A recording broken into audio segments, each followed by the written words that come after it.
Hi అందరికీ, welcome back to my channel. మనం ఇంట్లో ఇడ్లీ చేసినప్పుడు కొంచెమైనా సరే ఇడ్లీ పిండి అనేది మిగిలిపోతుంది. అలా మిగిలిన ఇడ్లీ పిండితో మార్నింగ్ బ్రేక్ఫాస్ట్ కానీ లేదంటే ఈవినింగ్ స్నాక్స్గా కానీ ఇలా పునుగులు వేసుకున్నాం అంటే కమ్మగా టేస్టీగా ఉంటాయి. ఇప్పుడు ప్రొసీజర్ చూసేద్దాం రండి. ఫస్ట్ ఒక బౌల్ తీసుకుని నేను 2 days బ్యాక్ చేశాను ఇడ్లీ. దాంట్లో కొంచెం పిండి నాకు ఎక్కువ అవుతుందని చెప్పేసి పక్కన తీసేసాను. దీంట్లో వాటర్ కానీ అలానే సాల్ట్, సోడా ఏమి యాడ్ చేయలేదు. రుబ్బిన వెంటనే కొంచెం తీసేసి పక్కన పెట్టేసాను.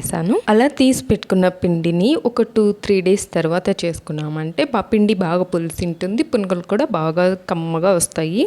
ఒక బౌల్ తీసుకొని బౌల్లోకి ఇడ్లీ పిండిని యాడ్ చేసేసుకున్నాను. First 3 tablespoons of rice flour బియ్యం పిండిని యాడ్ చేసుకున్నాను. మళ్ళీ 2 tablespoons మైదాని యాడ్ చేసుకున్నాను. ఇప్పుడు చిన్నగా తరుక్కున్న కరివేపాకు, చిన్నగా తరుక్కున్న ఒక మీడియం సైజు ఆనియన్, పచ్చిమిర్చి 2 మీ కారానికి తగ్గట్టు వేసుకోండి. అలాగే సన్నగా తరుక్కున్న కొత్తిమీర కొంచెం, 1/2 tablespoon జీలకర్ర, ఉప్పు తగినంత వేసుకొని అంత బాగా మిక్స్ చేసుకోండి, ఎక్కడ ఉంటలు అనేది లేకుండా.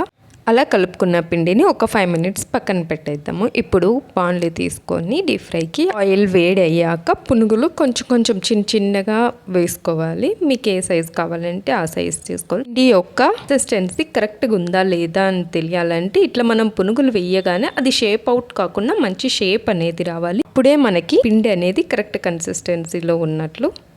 2 పక్కల తిప్పుకుంటూ మంచి కలర్ వచ్చేదాకా కాల్చుకోవాలి. గోల్డెన్ బ్రౌన్ కలర్ వస్తే చాలు, మరి ఎక్కువ మార్చాల్సిన అవసరం లేదు. ఈ కలర్ అయితే సరిపోతుంది. అలా మిగిలిన పిండితో కూడా అన్ని పునుగులు అంతా వేసేసుకొని పక్కన ప్లేట్లోకి తీసుకోవాలి. దీనికి కాంబినేషన్గా నేను శనగింజలు, పచ్చి కొబ్బరి వేసి చట్నీ చేసుకున్నాను. మంచి కలర్తో 10 నిమిషాలలో మీకు ఇది బ్రేక్ఫాస్ట్గా కానీ స్నాక్స్గా కానీ రెడీ అయిపోతుంది. పైన క్రిస్పీగా లోపల స్పాంజీగా ఉంటుంది. పునుగులు రెడీ అయిపోయాయి, తినడమే. ఇలాంటి మరెన్నో రెసిపీస్ కోసం నా ఛానల్ని సబ్స్క్రైబ్ చేసుకోండి.